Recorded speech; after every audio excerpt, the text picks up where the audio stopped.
So what is confidence?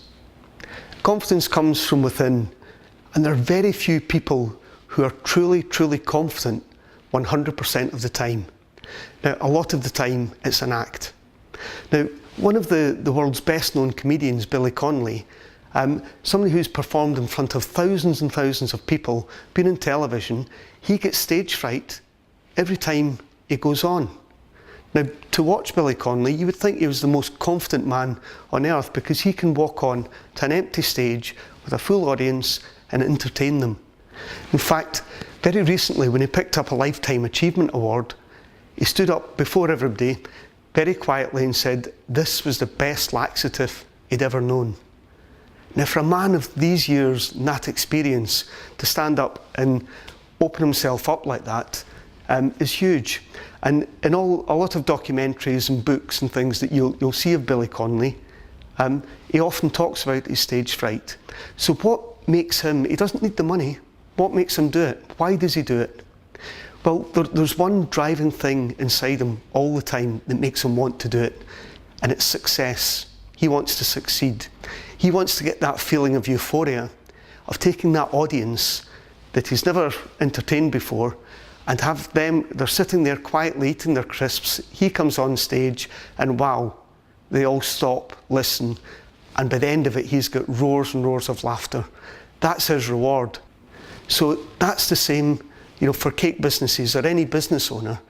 The reward is worth it. You've got to push yourself outside the comfort zone to achieve anything in life, but especially in business. So we're going to talk a little bit more about pushing yourself outside the comfort zone. Selling doesn't come naturally to most people, so you have a choice.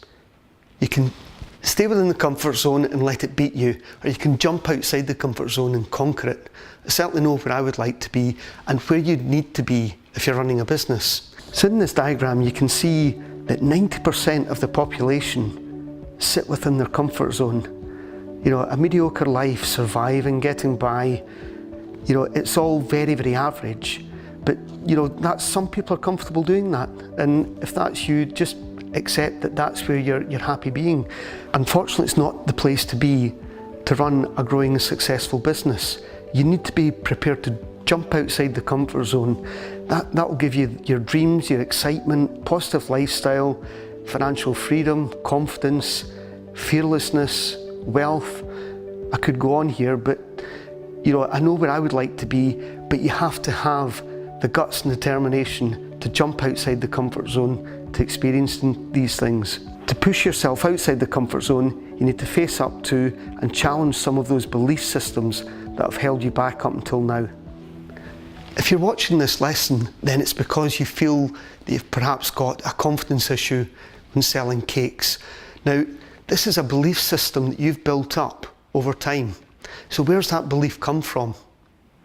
It's often the fear of rejection, or you don't want to upset somebody, or you don't want a customer coming in and rejecting the price. And that may have happened once or twice in amongst all the consultations you've done, but don't let that be the reason that it stops you presenting the price that you need to charge. So you need to examine the belief systems. You need to be confident to overcome that. I'm sure you're confident it's something that you do in your life. Even if it's putting the key in the front door, you must be confident as you go to your pocket and got your key in hand that key is going to fit that door and you can open the door.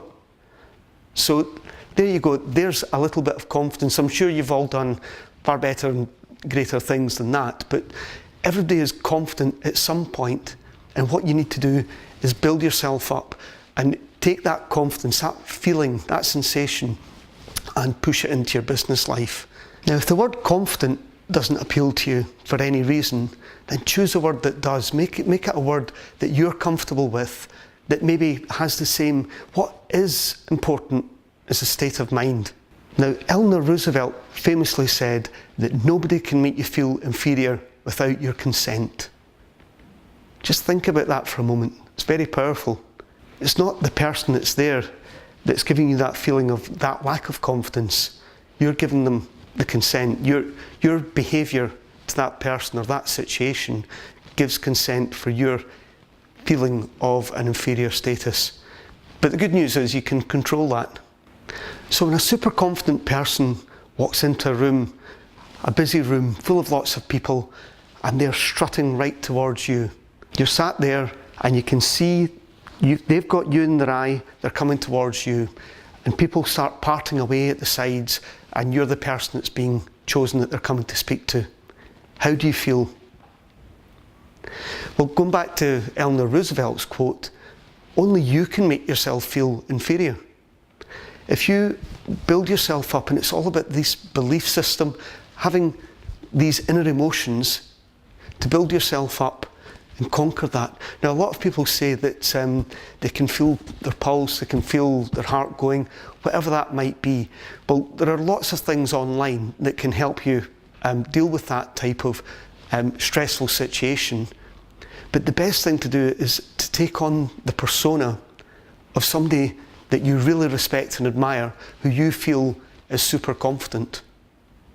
And the way people walk, the way people stand, the way people talk, that all gives away very, very strong signals about confidence. So if you're in a cake consultation and you start giving away very weak signals, if you're holding back, being shy, speaking in a very quiet tone, then the clients aren't going to feel totally confident with your ability to deliver the cake that they want to all their specifications. You could be the best designer in the world, but it's this confidence that the client needs in order for them to part with their money. Now, I'm not saying that we all want to stand up and be the next president of the US or Prime Minister of the UK or Australia. All I'm saying is that you need to not be in that inferior position. And as Eleanor Roosevelt said, you can control that very easily. Don't feel that anybody is better than you, because they're not.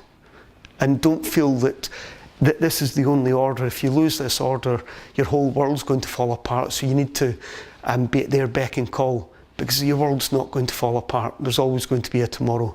So have the confidence, act the confidence, and if you don't feel confident, as I said before, act confident. And in acting confident, it's strange, you will become confident. And if you don't like the word, change it. Change it to something that suits you. So I just want to finish this lesson with a quote from none other than the Dalai Lama. And what he says is, with the realization of one's own potential and self-confidence in one's ability, one can build a better world. Now that's very empowering. One can build a better world. And that's a better world for you, for your family, for those around you, and just a better world in general. So how empowering is that? So in the next lesson, we're going to talk about the sales confidence iceberg and start to look at some of the pricing grids and pull strategies. So I look forward to seeing you there.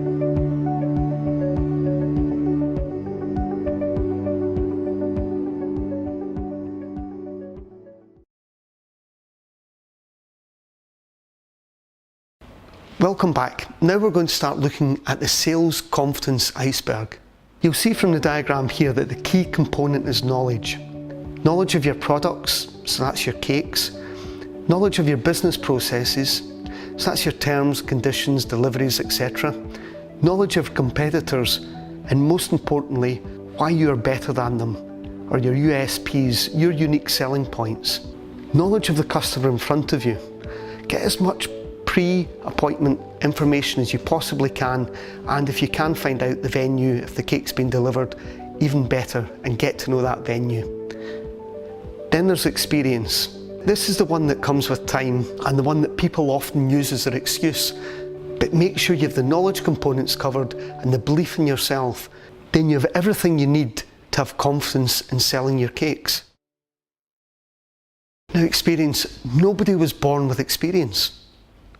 So everybody you see who you think is extremely confident, they started doing what they're doing with absolutely no experience whatsoever.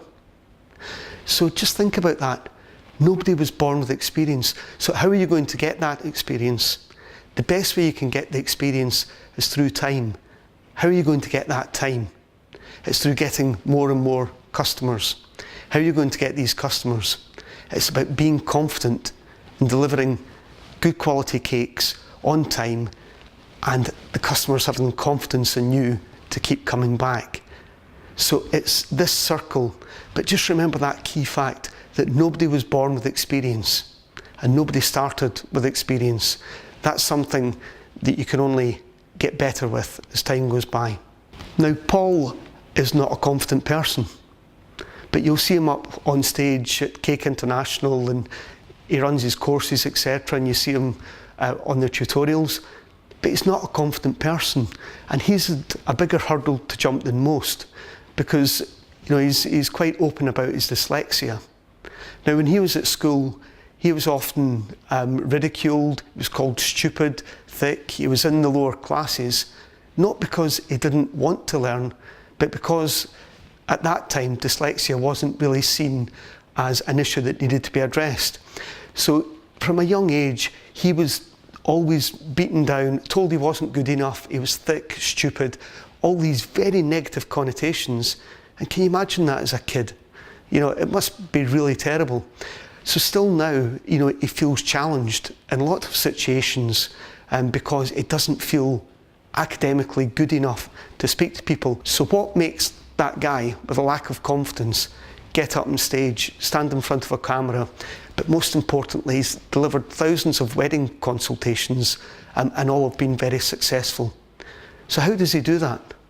So Paul always likens his cake consultations to a performance, almost like Billy Connolly. He's about to go on stage. So Paul's key thing is about setting the scene, making sure he's got the right environment, making sure he's engaging all the senses. So when you're running a consultation, you make sure that you've got the rooms, the aromas are good, get coffee on, or something there that gets the smell going. You've got the taste, you've got the cake samples, you put on some background music, and you just make sure that the whole environment is set up really well. So Paul considers that his stage. So he'll walk the clients in, show them into the consultation room, have them look at the album, and then he'll walk out. He'll give them 10 minutes or so, he'll then walk in, and that's him going on stage. So he's excited, he's got the adrenaline going, and that's what he says, he needs that adrenaline in order to perform. So he'll go in, and his opening line is always a classic, and use this one. So which of the cakes did you like best? Now that's always inviting a positive response. So you're going to get that positive response back. They could say the chocolate one, the wedding one, the this one, the that one, it doesn't matter. So that's his hook. He then gets crazy and passionate about that hook. So he'll say, oh, the chocolate cake, yes, great choice, etc., etc., etc. And whatever it is they've said, he uses that as the start of the consultation. Now, the other thing that he's very, very good at is making sure that the consultation is controlled. And the way he does that is he always sets the time when he goes in. So he'll say to the clients, how long have you got here? Because I've got an hour, I've got somebody coming in an hour, or I've got a Skype meeting, or I've got whatever it might be. So what he's doing there, he's taking control of the situation. He's saying, look, we're going to have this done within an hour. But most importantly, what he's doing, he's letting his clients know that he's a very busy and popular person. So they're lucky to have him for that 1 hour. So when Paul's talking to clients, he gets them whipped up in a frenzy with his excitement. He's controlling the consultation. So he's going, do you love that design? Oh, that design would look great with this on it, with that on it. What are the colours that you used in the wedding? Oh, that would look fantastic at that venue. So he's on his stage. He's getting them excited. And once they start to go into the selection process, he starts directing them, and say, well, I think a 6, 8, 10 round or square cake would look great there with this on it, that on it. And they then have the confidence in him as a designer that he's going to deliver an amazing product because he's showing the passion about it. Now, he has lots of experience. But back to what I said before, he didn't start with that experience, but he had to demonstrate that from a very early point. Now what we're going to do now is to move on to closing the deal or closing the consultation. So once Paul's got them very, very excited, he then presents the pricing chart that you're going to see now. This was the pricing chart that we used up until we sold the cake business 5 years ago. So let me quickly explain what it is just from the top down. Along the very top here we've got 4-inch, 6-inch, 8-inch, 10-inch, 12-inch and 14-inch. Now it didn't matter whether the cake was a round, a square, a heart, petal or hexagonal, they would get charged the same price. Now as cake designers we all know that there are more ingredients go into a square cake than a round cake, but in order to keep things very simple we didn't charge any difference at all regardless of the shape. Now you might not all agree with this, but we didn't charge any different whether the customer wanted fruit cake, chocolate cake, sponge cake. Although there were different pricings in order to produce these cakes, we felt to keep the wedding process, the wedding pricing process very simple, we would lay it out as simply as we possibly could. And to be honest, when you're looking at the margins that you're looking at with a wedding cake, then it's not such a big deal that one cake is more expensive than the other. Now, if your whole business, if everybody wanted fruit cake, top to bottom all the time, then you would certainly have to look at it. But just for now, we didn't charge any difference whether the shape of the cake or the filling that the customer chose. Now on to the style on the left-hand side here. We've got band A, B and C. Now all band A, B and C were our codes for knowing how long a designer would have in order to make that particular cake. So band C, as you can see with the prices that we had, was the least amount of time. Band B was the mid-range, so this would take more design or cost more to produce. And band A was really the top of the range. So that's how we priced them. And you can see there, if a customer was to come in and ask for a 6, 8, 10 three-tier wedding cake, you would just go down across the bands and that would give you the price per tier. Now Paul would always present these cakes with 3 options. He would always give them a band A, B and C version, and most often the customer would go for band B. But presenting that option and choice, showing the customer the prices, letting them come up with a final price, which this does, is hugely important. So for more information on this and our novelty price guide, which was slightly different, go to chapter 3, lessons 3.1 and 3.2, or just follow the link below in this lesson. So as I said before, the key part of any consultation is the finishing part. It's how do you conclude it? How do you draw it to a close? Well, Paul is a great way of doing it, and once you've presented the prices, Paul get his whipped up passion going again and say, that's great, now we've got a great design in front of you. Would you like to pay the deposit now? And leave that little bit of awkward silence. Don't you fill it.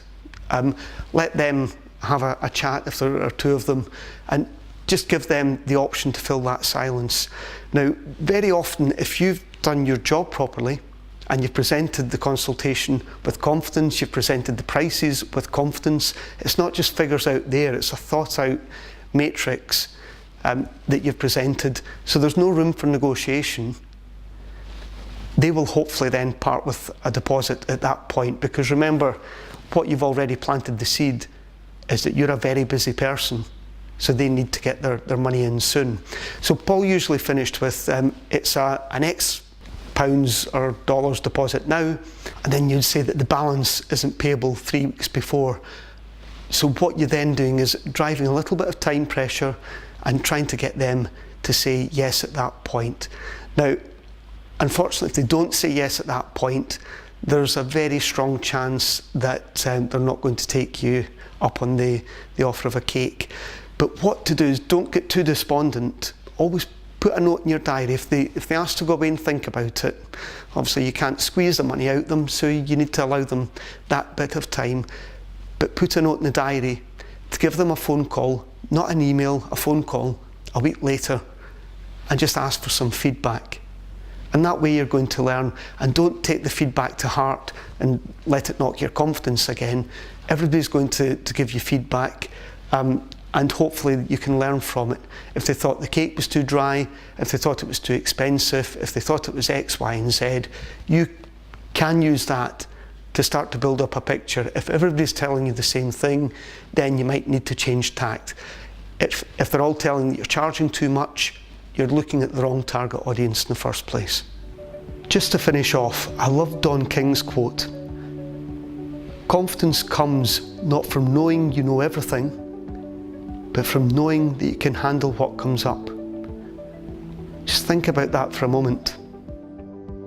Now, as most of you will know, I have never decorated a cake in my life and don't plan to. And just to fill you in on the background with the wedding cakes, I used to deliver the wedding cakes. Now, I remember the first wedding cake I picked up, I was absolutely petrified. And I took it to the venue and I was worried about this, worried about that, worried about the other. But within just a few short weeks, I was then delivering 10 wedding cakes on a Saturday, and I'd have to plan my route, etc. And all the things I've spoken about in previous tutorials, if you do your homework with venues, etc., then it's going to stand you in very good stead. But there was a couple of situations where I've been asked for my opinion as the cake designer, and I've had to give it with confidence. And if you can deliver that back with confidence, then the people around you, or the person that's asked, is going to give you a lot more respect and going to respect your view and opinion than if I said I didn't know, or I'm going to have to phone somebody. If you absolutely do need to phone somebody, then obviously do it. But to give that professional air to your business, if you stand there confidently and give away some advice, then that's going to stand you in good stead. Now, there was a situation where I delivered a cake up to Aberdeen, which is a couple of 100 miles away from the studio here in Lithgow.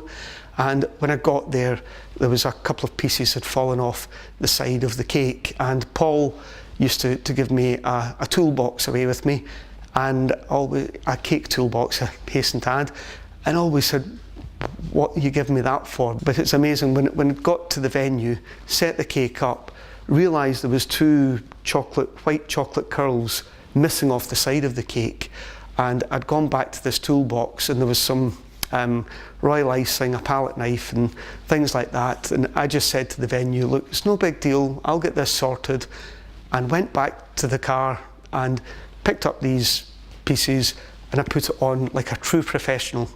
Now, they were none the wiser.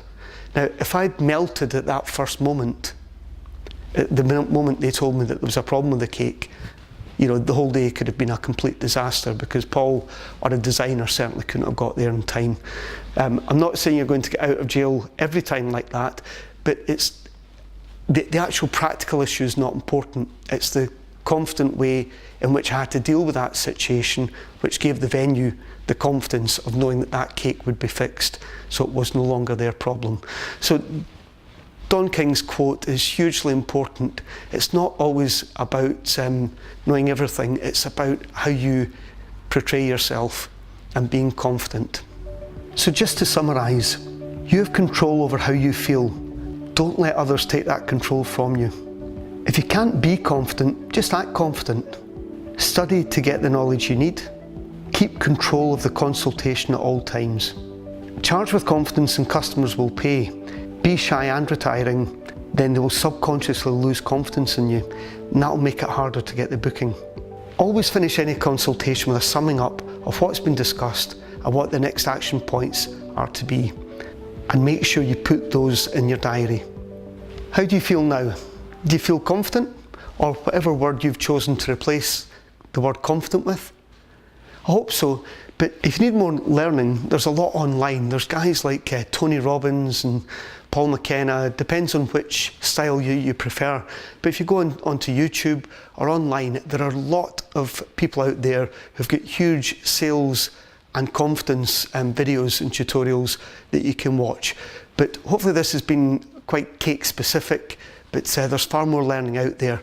What I'd love to see are your comments and stories, so feel free to post in the box below, and we get notification and we'll get back to you, because we're here to help, and hopefully this has been helpful for you. So look forward to seeing you now on the next course.